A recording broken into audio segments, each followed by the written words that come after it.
예, 장관님 고생 많으십니다. 그 전세 사기 관련해서 인천 미추홀구, 그다음에 오늘 언론을 보면 동탄에서도 또 뭐 터진다 이야기고, 그다음에 전국적으로 예상되는 지역이 있습니까? 지금 경기도 뭐 서울 경기면 당연히 심각하고요. 저희가 파악하기로는 부산, 대전 이렇게들도 전체적으로 지금 국토부에서 실태 조사를 하고 있는 거죠. 네, 그렇습니다. 이게 지금 지난 7월부터 이런 조짐이 있은 거 아닙니까? 그죠?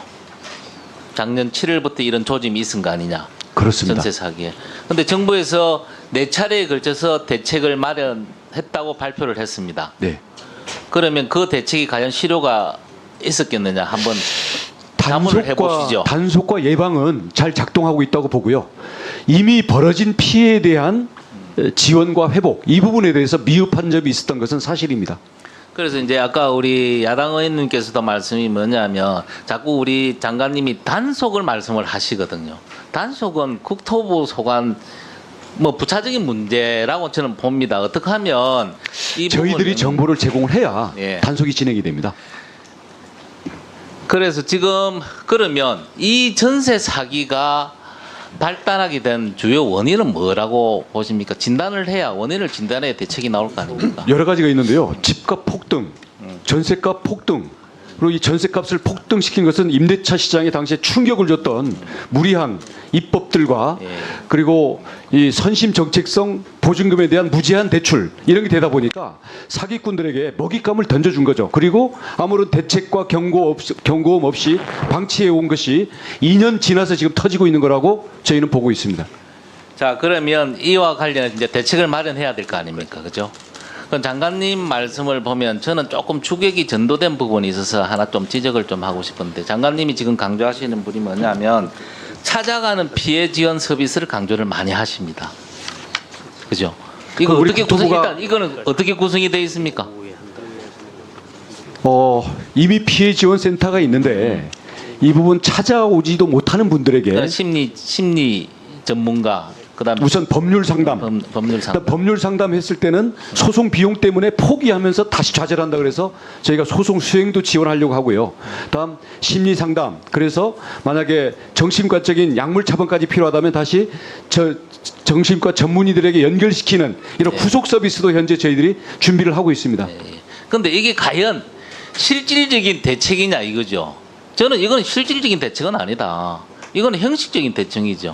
가장 지금 전세 사기 피해자들이 요구하는 게 뭐라고 보십니까?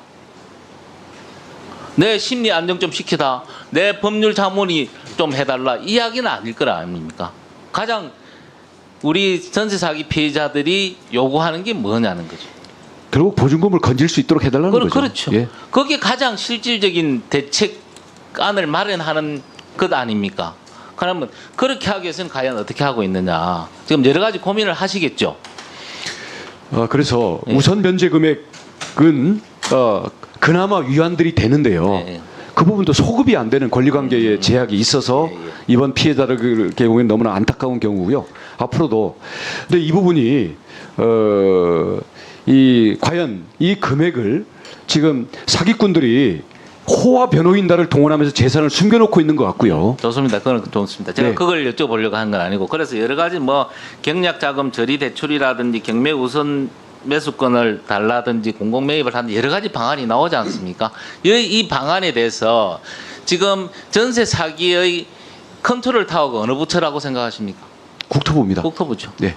근데 이걸 하기 위해서는 여러 가지 기재부도 설득도 해야 되고 금융위하고도 협의도 해야 되고 법무부하고도 협의를 해야 될 거 아닙니까? 그렇습니다. 그걸 너무 놔놓지 말고 정말 국토부에서 컨트롤 타워가 돼서 이걸 하나씩 설득도 하고 하나씩 문제 해결을 하면서 실질적으로 전세 보증금 우리 사기 피해자한테 어떤 이득을 줄 것이냐, 어떻게 보상을 할 것이냐 하는 부분에 대해서 좀 고민을 해 주시라. 그래서 부처 협의가 좀 지지부진하고 실무적인 문제에 걸리는 것을 그 방지턱을 뛰어넘기 위해서 대통령 특별 지시 라는 형태로 예. 대통령의 의지와 관심을 실은 겁니다. 좀 의지를 좀 가지시고 해주십사. 네. 1분만 더 주십시오. 네. 예. 다른 이야기인데 택시 부재 작년 연말에 다 이제 해제를 했잖아요. 근데 수도권 같은 경우는 좋은 평가를 받고 있습니다. 공급이 되고 있다. 근데 수도권하고 비수도권하고는 좀 다른 소리가 난다. 비수도권의 경우에는 택시 부재를 해결하니까 여러 가지 공급도 많이 늘고 특히 올 초에 택시 요금이 오르니까 거기에 따라서 수익이 적자다. 손님이 없다라는 이야기를 합니다. 그런데 지금 현재 택시 부재 해제를 하기 위해서는 각 지자체에서 국토부에 보내서 택시정책심의위원회에서 승인을 받아라 이야기거든요. 그러니까 하나의 규제를 보고 너가 규제하지 마라 이야기인데 지자체의 입장에서 보면 이게 하나의 규제다. 규제. 지자체가 제일 택시 수급에 대해서 잘 알지 않습니까? 그러면 그 권한을 우리한테 달라. 우리한테. 우리가 부재를 할 것이냐, 부재를 해제할 것이냐에 대한 자체적인 판단을 해서 우리 지자체에서 좀 할 수 있도록 해달라. 그런 요구가 많습니다. 장관님 어떻게 생각하십니까? 결국 공급 과잉 문제 그렇죠. 예, 이고요. 근데 부재라는 것은 기본적으로 석유 파동 때 석유 소비를 줄이기 위해서 나왔던 쌍팔년도도 아니고 70년대 제도입니다. 근데 이 부분은 어떻게 보면은 이 산업의 수입거리와 관련된 장벽을 치는 문제이기 때문에 저는 좀 더 많은 사회적인 논의가 필요하다고 생각을 합니다.